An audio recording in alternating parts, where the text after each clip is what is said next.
सारा ठीक है। आप देखिए हम लोग कंपेरिजन करेंगे तो राज्यपाल की भूमिका को ज्यादा बेहतर तरीके से समझ सकते हैं।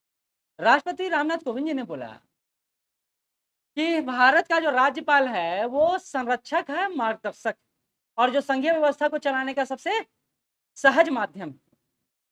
ठीक, अब संघीय व्यवस्था में संघ मतलब क्या होता है, अब बीच में लिखते हैं संघीय व्यवस्था। संघीय व्यवस्था यह डिफाइन करता है कि अगर 2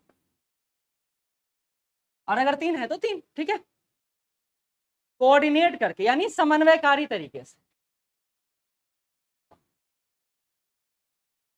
कारी तरीके से क्या करता हो, तो शासन का संचालन करता, शासन का तुरंत संचालन करता।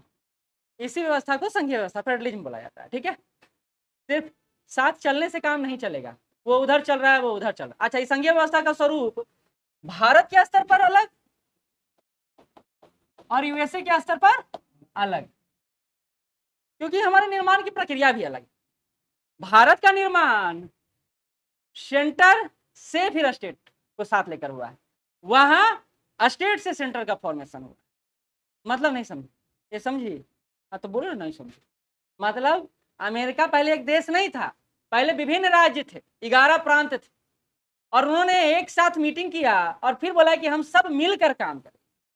तो इस व्यवस्था को क्या बोला गया, अमेरिका का संघवाद बोला, जिसमें हर स्टेट का अपना अपना संविधान है, कॉन्स्टिट्यूशन है। लेकिन हमारे यहाँ क्या हुआ, हमारे यहाँ पहले सेंटर क्रिएट हुआ, जागे नहीं थे। 8 बजे से क्लास कर दें, या सूर्य भगवान को 8 बजे बोला है, नहीं आप प्रस्ताव पारित करके भेज सकते हैं, वहां भेजा जाए। महफूज कितना बजे सोए थे ना, 1:30 बजे से 2 बजे से पहले नहीं सोए होंगे, 12:30 बजे, 12:30 तो बेड़े पर गए होंगे, फिर मोबाइल चलाना शुरू किए होंगे। जिसको नींद आने की समस्या से पीड़ित हैं वो समझ लीजिए कि अपना जैविक घड़ी को बिगाड़ चुके हैं। 12 बजे तक आपको प्रॉपर नींद आता है प्राकृतिक रूप से, और मैन मेड जो आप सोचते हैं नींद लाना है, तो वो नींद आपको 2 बजे 3 बजे 4 बजे आता है, जब शरीर एकदम थक जाता है, तब बउआ हमारा सब कोई काम ना होता, तब जाके आप सोते हैं। तो आप लोग के मोबाइल का या तो बैटरी निकालना चाहिए या फिर स्विच ऑफ कर देना चाहिए। 2-3 दिन कसमो कस होगा शरीर को, लेकिन 2-3 दिन के बाद रेगुलर हो जाइए। चलिए आते हैं यहाँ पे, तो सेंटर और स्टेट कोऑर्डिनेट किया, एक गवर्नेंस का फॉर्मेशन किया, और वो गवर्नेंस क्या कहलाया, वो इंडिया गवर्नमेंट कहलाया या फिर स्टेट गवर्नमेंट कहलाया। हाँ, अमेरिका में है कि वहां राज्य का अलग संविधान है और केंद्र का अलग संविधान है। सेंटर को स्टेट से मतलब नहीं है, स्टेट को ज्यादा सेंटर से मतलब नहीं है, लेकिन सेंटर के पास कुछ ऐसा पावर है जो स्टेट को नहीं दिया गया, जैसे फॉरेन अफेयर्स अमेरिका में, वो सेंटर के पास पावर है। यानी हमने भी विषय सूची को देखा है, संघ सूची, राज्य सूची और समवर्ती सूची, ये हमने देखा है, वैसे ही स्थितियां वहां भी। ठीक, तो सेंटर और स्टेट, आप देखिए सेंट्रल लेवल पर हम लोग बात कर चुके हैं कि सारा काम किनके आधार पर होगा, राष्ट्रपति के आधार पर होगा। अब चूंकि याद करिए हमने सेंटर का फॉर्मेशन पहले किया है और स्टेट का निर्माण बाद में किया है, तो प्रभुसत्ता किसका होगा, सेंटर का होगा। अच्छा, लेकिन हम ये प्रभुसत्ता, हम ये अपना गवर्नेंस कैसे स्थापित कर पाएंगे स्टेट पर, क्योंकि स्टेट के पास तो अपना गवर्नेंस बॉडी है, यहाँ गवर्नेंस का अपना बॉडी है, क्योंकि इसको सीएम चला रहा है, मंत्रिपरिषद चला रहा है, स्टेट लेजिस्लेटिव चलाने का काम कर रहा है। तो हम कैसे कोऑर्डिनेट करें, बड़ी बात है कोऑर्डिनेट करना।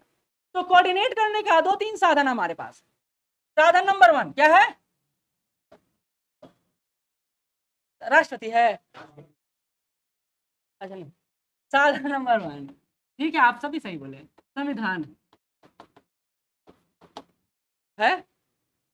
दूसरा साधन नंबर 2 एकीकृत न्यायपालिका है। साधन नंबर 3 मुखिया है। और साधन नंबर 4 राज्यपाल। और भी हो सकता है साधन, ऐसा नहीं कि यही लिमिट था। ये है ना, बिना कॉन्स्टिट्यूशन से कोऑर्डिनेशन हो सकता है, नहीं हो सकता है। अच्छा, इसी कॉन्स्टिट्यूशन का संरक्षक सेवियर कौन होता है, जुडिशरी होता है। और तीसरा, इसका मुखिया कौन होता है, तो पूरे भारत का मुखिया एक ही होता है, मुखिया अलग अलग नहीं होता है। जैसे पहले राजा महाराजा अपने बेटा को प्रांत भेजते थे, भैया तुम राज्यपाल हो, यहाँ के प्रशासक हो, वैसे ही राष्ट्रपति भी एक व्यक्ति को नियुक्त करता है और कहता है स्टेट में जाके मेरे तरफ से स्टेट में जाओ और रिप्रेजेंटेटिव बनो, ये बात होता है। तो राष्ट्रपति के प्रसाद पर्यंत, प्लेजर शब्द प्रयोग किया गया है, प्लेजर, प्रसाद पर्यंत राज्यपाल राज्य में अपनी भूमिका का निर्वहन करता है। मुख्य मतलब राष्ट्रपति हुआ, राष्ट्र प्रमुख कौन है? अच्छा चलिए,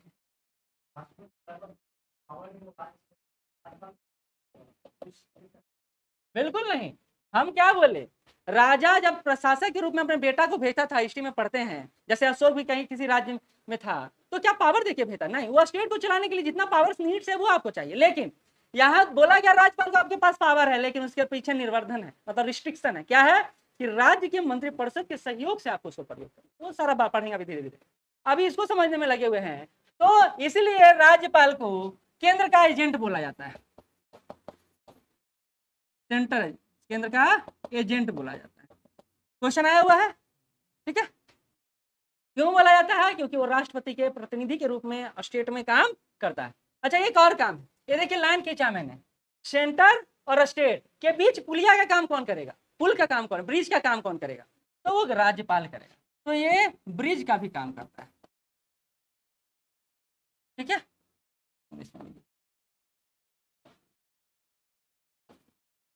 ब्रिज का काम भी करता है, पुलिया का काम भी करता है। ये नॉर्मल बात है। ये क्यों समझा रहे हैं? ताकि आप कोऑर्डिनेशन बैठा पाए सेंटर और स्टेट में, क्योंकि बाकी मुख्यमंत्री की भूमिका प्रधानमंत्री से, राज्यपाल की भूमिका राष्ट्रपति से, ये सब ठीक, लेकिन क्यों है ऐसा? ऐसा होने के पीछे कारण क्या है? तो ये कारण हमारे सामने दिखाई दे, ठीक है। यहां तक किसी को दिक्कत है तो बताइए।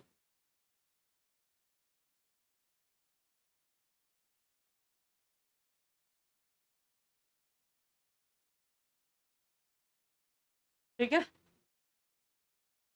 बढ़े आगे, बढ़ते हैं।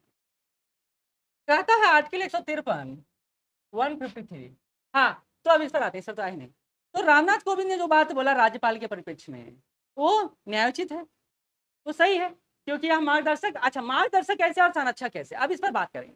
फिर कहेंगे संघीय ढांचे को कैसे मजबूत कर रहा है, इस पर आएंगे। तो पहला राज्यपाल के बारे में आर्टिकल 153 153 कहता है राज्य में एक राज्यपाल होगा,